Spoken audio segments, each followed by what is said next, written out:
Busy start, 2 meetings for us already. So we'll climb straight into apologies. I have an apology this morning from Daniel Hawes. And no apologies from Councillor Manderson. We just note that, please, Kelly. Yep. I'll need a mover for, I'll move, accept apologies. Second, thank you, Councillor Williams. That's great. All in favour, please say aye. Aye.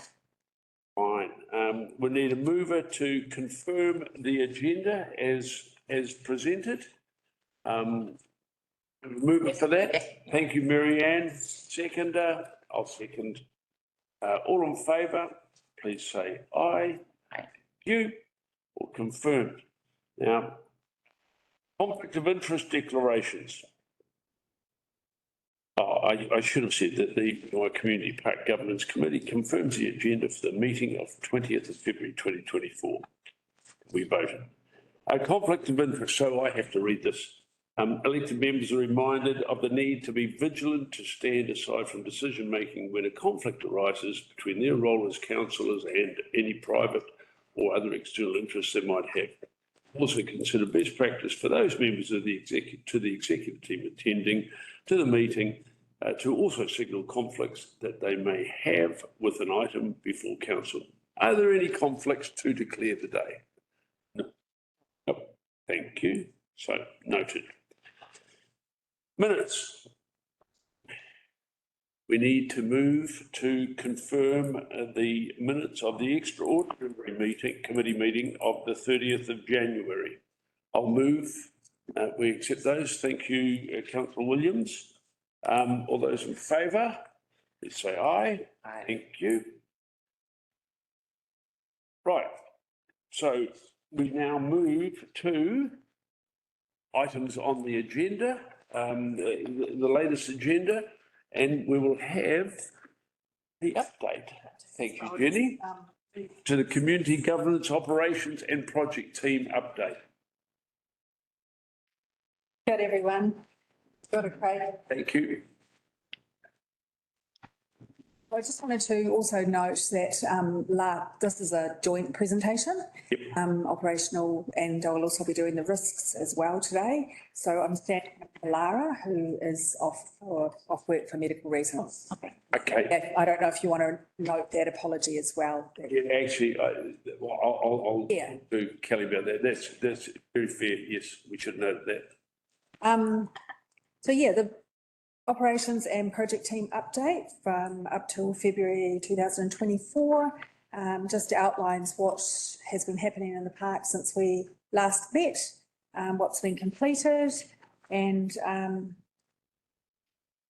what's currently what is about to take place. I guess one of the main ones for us is the master plan consultation, which I know has been approved by the governance committee at the extraordinary meeting, and will now take it to council.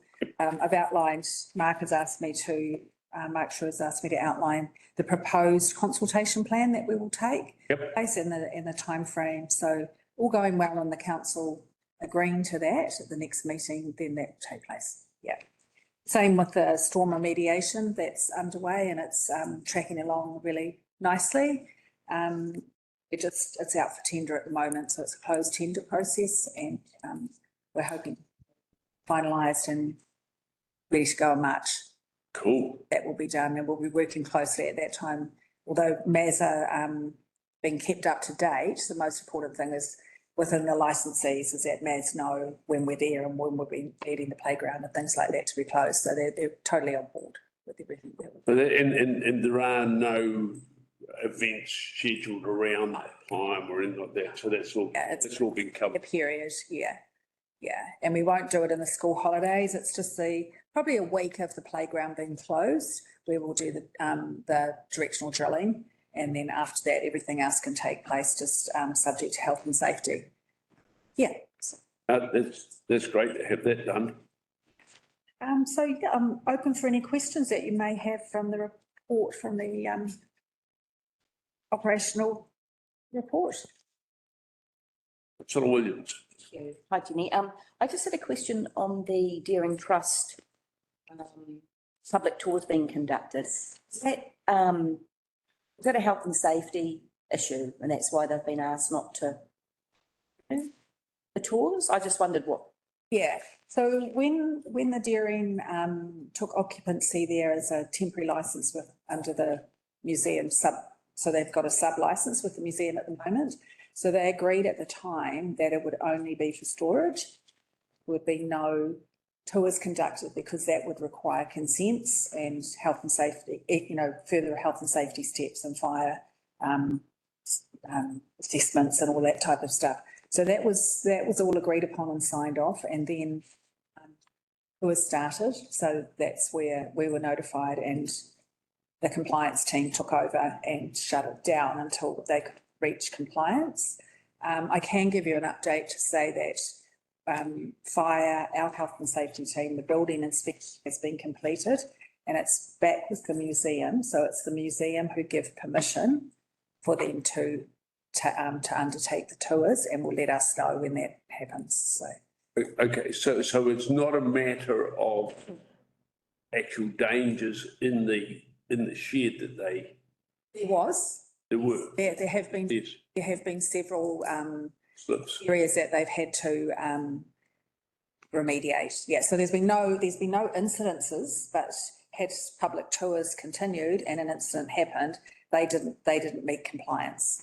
Yeah. Okay. That's great. Thank you. Yeah. Just wondered. If I may, I have another question actually on the Deering, and just can you update us on where we're at with getting the Deering moved to the temporary location that we've talked about, I think, for a year now? So it's in a temporary location at the moment, so, which is where they are. Yeah. What they're up to is they're conducting a feasibility study in conjunction with the museum, so it's a joint relationship, and they're looking at what the overall plan would be. So whether, the aim is that they have a purpose-built building that will connect with the museum and run as one. So they're doing the feasibility study at the moment. So it will stay where it is until they've done that.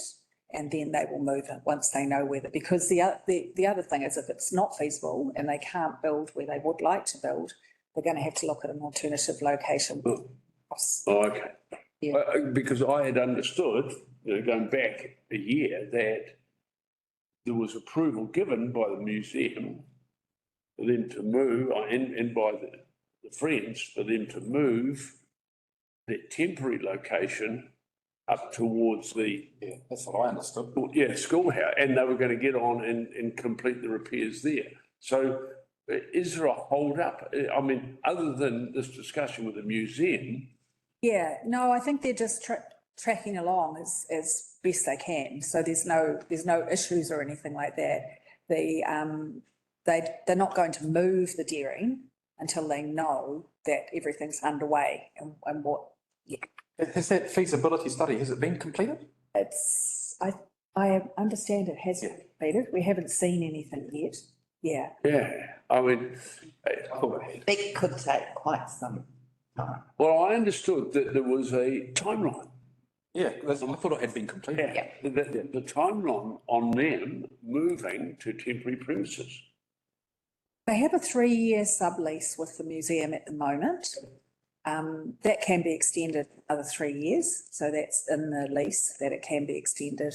So I don't believe it would be financially viable for them to be moving and then moving back. I think they're working closely together. Okay, it's just a matter of clarification as much as anything else on that.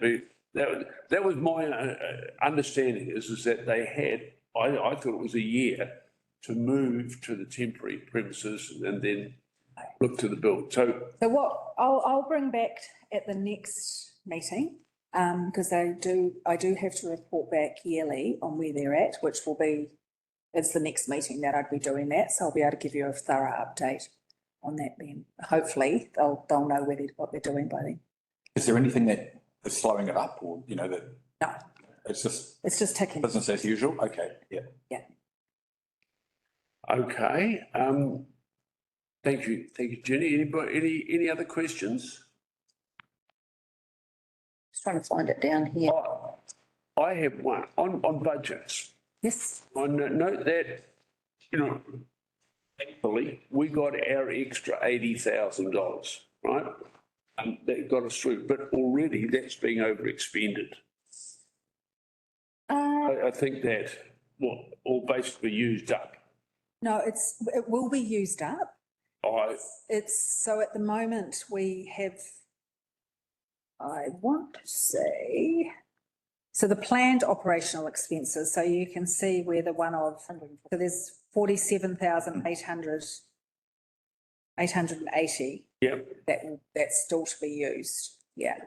that's still to be used. That's, Which is all budgeted for, so the whole 85,000 is budgeted for, and they're in the process of getting through the zones and using. okay. Yeah, and just another question on that. So the spend that is there for those zones and the companies that are being used, was that a tendering process or how did that work? No, it was just you selected somebody. And it was given to the, our main contractor and then Downer, and then they're subcontracting to the other. yeah. Yes. All right. Like, that's a useful explanation. Yeah, So- I just wondered how that all worked. Yeah, yeah, I, without speaking out of turn for ease, I think, just was to make sure that we started and got the work done. Downers put in a price and that was accepted. So Downers put in a price, but then they subcontract elements of that, Subcontract elements of that with approval of us, KDC. of the other suppliers, a la Turio Nursery. Yes, yes, and- and vegetation have been the ones that have been identified, yeah. There's very little information available about one of them, but the other two are clearly. Because the only concern I have when you start subcontracting is that if you subcontract to someone like Downer, then they sub it out from there, is that they take a cut. Yeah. Money that allocating doesn't actually go to the front line for these guys to be able to do the job there properly, yeah. And I don't know how much a percentage they would take. But I just see it all the time, government, that's why we stop subcontracting government. And I guess that's absolutely right, Phil. And I think that given where we're going as council, looking at this LTP, every dollar we can save, is critical. And we know that we're going to have, thankfully, more money in parks budgets. That's great. But we've got to make sure that every dollar goes into the park. And it may take, from yourself and Sue and Jason to look at how this process works.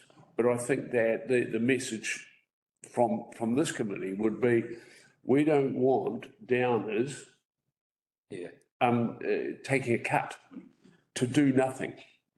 Which is where I was going, if you've got 85,000 there and Downer take a 10% cut, it's 8,500 that doesn't go to one of the nurseries or to really get into do that job. And that could be the difference between getting it completed and not, and having to leave it to carry over for another year. Or going over budget. Yeah, exactly, yeah. So, if we could note that, please, Jenny, and, have a chat with Sue, but certainly.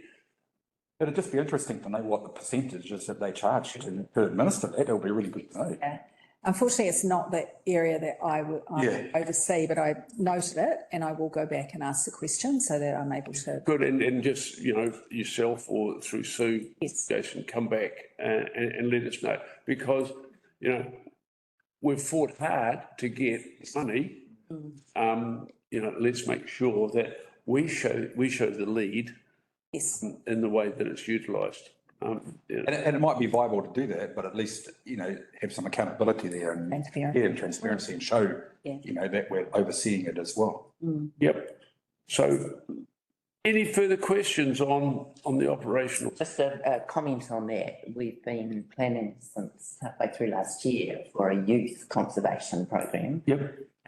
And although it's taken quite a bit of time to get to this stage. I think part of it is meeting Wendy and the health and safety people, and she was very delighted to read a good health and safety plan for them. And we'll now be able to progress it. So that's intended, it would be very small to start with, and that's intended to engage some of the young people, particularly between 15 and 20. And it will finish up being a little bit younger than that, some that may be between 12 and 20, well supervised, learning something about the whole biodiversity and care for the park, learning some specific skills and becoming ambassadors for caring for the park. That's very good. Through the chair, if I could just add, so it's a great, it's a great program. What will happen is once health and safety is, the approval's gone through, then the group will work with Lara, or the parks person, to actually identify the zones and the time frame that they'll be working in there. So, yeah. That's So, great. great. Yeah. No, I do have one small additional question, if I may, please, Jenny, and it does relate to the amount of 47,000 zones 5, 6 and 7. Can we just be clear that this is clearing and replanting? So we're using the nursery? In some areas, I'd have to check with you. Mostly it's clearing at the moment. So with that, and I think that this is an important thing that we found from the last time we did the shovel ready project, that a lot of trees were chopped down and left. So are we able to be assured that any clearing, the rubbish will be removed? Oh, definitely. Okay. Yes. And the main This will be removed. needs to be planned, so we need to know if it's going to be contracted or voluntary. Well, that's Both. That will work through, that's what Lara's working through and making sure that it's done really closely. We've had a couple of meetings now with the voluntary groups and worked out plans of the areas that they have identified themselves that is they're capable of. So there's areas that our voluntary groups like Pira, Lancare, and Alex from the Rangatahi program that he'd like to do have been very clear with us and said, we don't want to touch this area. It's too dangerous or it's just too overgrown. We want to stick to these particular zones. So Lara's recorded the zones that they're happy to work in, and we'll work with them on those ones and then get them under control. And then that would be the ones that we would look at, okay, now we're ready that we can plant. And yeah, kind of a systematic response. We're not just going weeding back to here, all over the show, which I think is what's happened in the past, is we haven't actually had a coordinated approach. So I think it's important that we're spending, a decent amount of money and man hours on getting it up to spec. Then we really have to be, onto it with maintenance comes in and. That leads into my next question, is that all the frequency of payments there are either annually or one-off. So when I look at that, looking at it from a budget manager's perspective, I'm thinking, okay, so they paid up front, and then if they don't do the work to the satisfaction of the council, what's the process from there? Is there clawbacks or how does that work, I think when they say annually, I think that means the work is done. And then they're paid Budgeted completion? annually, yes. Yeah. Oh, I see. Okay, then. Yep. And then, you look at a one-off payment. I mean, is that just paid up front for them to do it or no? It means it's one of that we're not going to get that back in our budget again. Okay. Yeah. Got you. Yeah. Cool. And I have one last question out of this, and I think that, again, it comes to the whole package of, the work being done, but ownership and things like that. So are we looking at these groups, whether it be Parara or Te Reo or whoever, that they actually take ownership of those zones that they've started on and will come back and be engaged as part of their fee and all that to do the maintenance? That would be the aim. So the Parks team have been working with Pira Lancare particularly around a contract for service. So if they identify a zone that they think, yes, we would like to manage long term, then we wouldn't expect them that it's just voluntary. Like they would be given some recompense in terms of contract for service for if it's the towards the spraying materials or you know, Sure. yeah, whatever, it's a nominal fee, but at least it gives something that it's a identified zone that they're going to be working in. It's I guess, a managed pride scenario. I think, Mr Chairman, the ideal would be that from the 1st of July, we do know what's happening for the year ahead and everybody's You will. got a plan. I mean, Lara might have it, but I don't know, and nor do most of the friends know exactly what's happening. But from the 1st of July, just looking ahead, if we can have a plan that everyone knows, I think that's wonderful. I think it'd be great, and I think our next governance meeting is in May, and so if we could ask that, you know, we have, you know, a draft outlook over the plan and go from there. Yeah, definitely. Yep, that's good. One more question on the maintenance. So once these companies have gone in and they've done what they've been asked to do, is it downers that will then check that the work is actually done, or is it KDC park staff that will cite it and give a sign off, just so we are 100% sure that it's It will be done as what's been asked for? Yeah. And I, personally, I walk that park every day as well. So and I know other staff do. So, operational staff that will sign it off, but we're also looking from as we all are, from a, community eye as well. Yeah. Okay. Yeah. Thank you. I have a question regarding the labelling of the paths, cycling and walking tracks. Whether that's something the Friends need to raise money for, or whether that's part of what the council is intending. Well, I think that, one, it's operational, but it is a matter of budget. I mean, I don't know whether, Jenny, you can clarify. I mean, it's the kind of thing that probably the Friends Well, can raise funds for, but we need some clarity around that, and we've certainly said at the last meeting that they're very inadequate signs at the moment on the. Yeah, well, there is a whole new signage strategy as part of the new branding, Yeah. That's correct. which I understand is coming out of council funds. So for the wayfinding, for the actual signage for the entrance park, that will come out of council funds. At the moment, we have, that I know of, there's no planned budget for the rest of the signs. However, I can check with Parks team, because we do have standard signs, but I know with the walking tracks, particularly through the bush, we wanted to work closely with the trackies. Well, we need to work closely with the Mangawhai trackies as well. But certainly something that can come out of the wayfinding budget. And if Friends are happy to, and if there is a position for Friends to fundraise and contribute, as I'm reading from Mary Ann that, you know, you're quite open to. Well, I think the Friends have to be, because Yeah. the budget, I mean, the actual amount is very limited. And it was set up so that, you know, Friends could raise money. So, I mean, I think that, I guess the direction of the meeting would be is to provide guidance to the Friends as to what they can be involved in as far as this goes, once we get into it. And that's great. That's the clarity. Thank you. And the branding for road signage, we were initially talking about December, but we're expecting that will be reasonably soon. Yeah, we're just waiting on NTA. So we've got What's NTA? Northland Transport Alliance, so that they look after they're in road reserves. So we've looked at all our planning processes, and we've just identified where they're going, and they're just looking. They have to look at line of sight and, you know, coming in and out of exit and entryways and things like that. So we're just getting sign off for them, and then they're all ready to go. Yeah. It's interesting. It was an interesting process actually, because down by the museum, you know, the depths that those particular signs need to be, because of the wind tunnel in that area, and so there's different variables. It's not just as easy as putting up a sign. I think it'll stay there. So, yeah. Yeah. Okay, well, I'll formally move that, we've had good discussion, that we move that we table and hear the Mangawhai Community Park Governance Operations and Project Team update. Seconder, thanks, Mary Ann.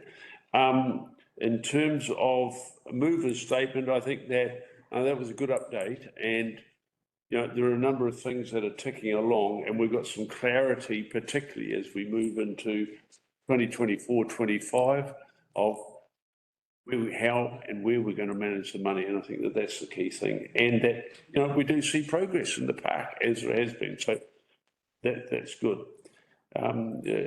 Marianne has seconded. Do you wish to make a statement? No, I think Jenny and I are just working out how we can both be aware of the things going on.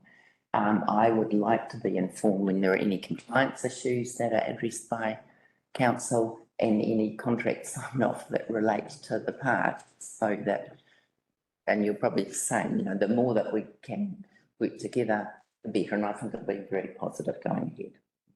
Yep, thank you. Now, ordinarily, Jenny would say, oh, you may stand down. Come back. But, oh, we just need to vote on that. Sorry about that. So all those in favour of the report and the discussion, aye? Aye. Against? Jenny. Thank you, carried. So we shall move on, as Jenny holding her place. I move that we table the and hear the Mangawhai Community Governance Risk Update, February 24. Seconder? Yes. Thanks, Marianne. Right. Any questions? Jenny needs to present. Sorry? Oh, Jenny needs to present. oh, Jenny has to present first, yeah, okay, that's right. So I'm presenting the Mangawhai Community Park Governance risk update on behalf of Lara Stott, our Infrastructure Officer for Parks and Open Spaces. I'll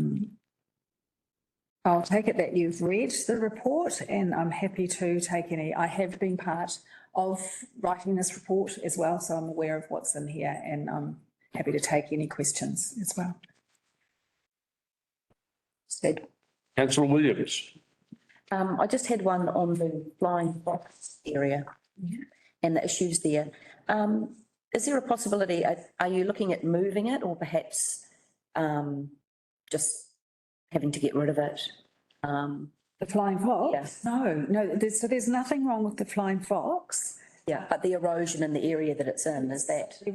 We're just having that, a geotech report done on that at the moment, and then it'll be stabilised. So it's just making sure the issue is not about the flying fox, it's absolutely fine. The range is safe for people to continue to use the flying fox. The issue of stability is around the shared path, ensuring that any further erosion would not impede the shared path. So we want to make sure that however we remediate that bank, we remediate it to keep that shared path safe. Okay, so it could be like retaining or something. Yeah, so we've had several kind of factors come back and give us ideas, and that's when we really need to make sure that we get the best possible solution to keep it safe. Yeah, okay. Jenny, I had one quick question here on contracts and the bowl, and I know it's a mayor's thing, and I'm pretty sure that it is under control, but could you just confirm for the committee, please, that work has either progressed or is in the process of being progressed to satisfactory standards? Yes. So the work will start on the remediation in April, beginning of April. Okay. Yeah, and there will be quite a significant amount of work in terms of removal of the parts that are not up to spec, and a third party contractor who's very well known within the Australasian circles of skateboard building will be the person that will be doing the remediation at the cost of contracts. Full cost will be contracts. Cool. Okay. Yeah. Oh, it's a very good outcome. Yes. For a critical recreational asset that we have here. Yeah. Okay. Can I just ask a question about the area by the flying fox?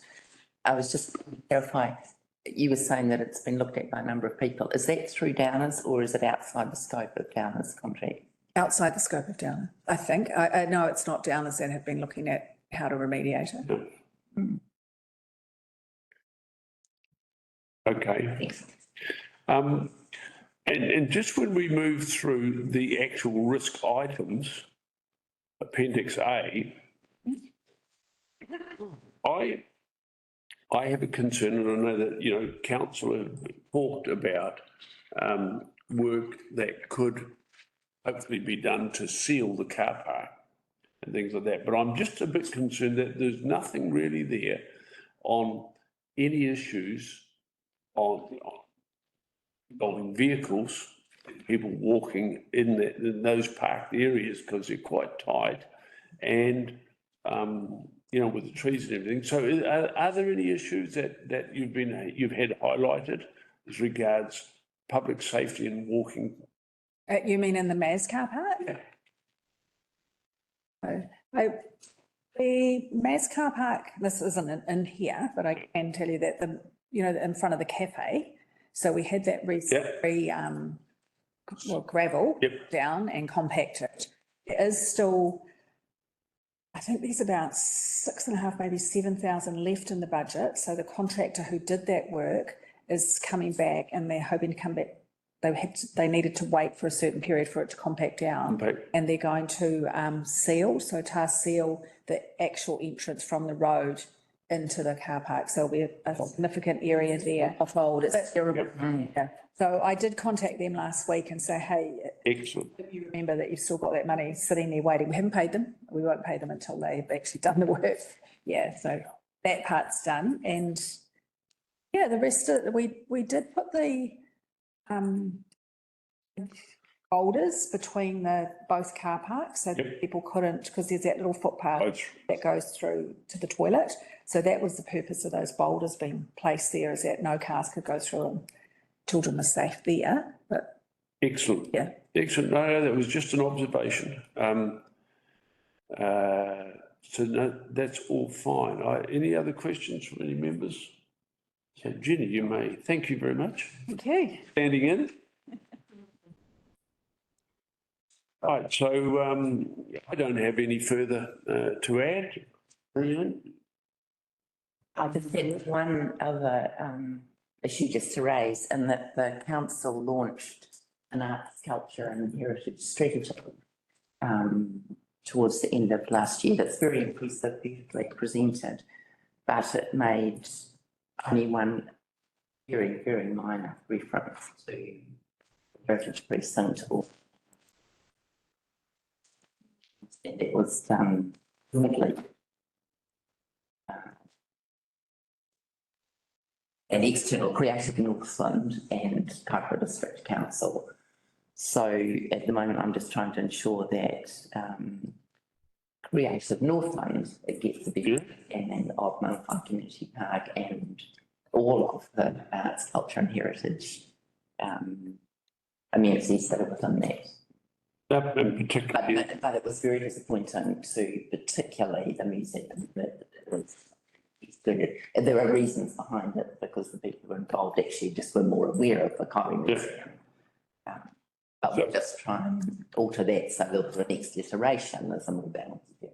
Perhaps I could ask is that if you want, you raise something through friends that we can have tabled, and you know, if there's anything more that needs to be done, we can raise it next government, or Yeah, we will. Yeah, handle it through friends if we need more clarification. But certainly, I think it's just education and awareness, and we'll do something proactively around that. Yeah. Okay, I have nothing further to add. So, all those in favour of the report and what we've heard? I think I've done this, haven't I? We've both done this. Oh, great. So that's my raise. All right, all those in favour, say aye. Aye. Yes. There being nothing else on the agenda. Sorry, that was another agenda item, just when I was mentioning the arts, culture and heritage strategy. Well, you know, I was happy to include it in there as part of the risks. So without any further ado, I'll declare the meeting closed. Thank you all for your attendance. Thank you. Thank you.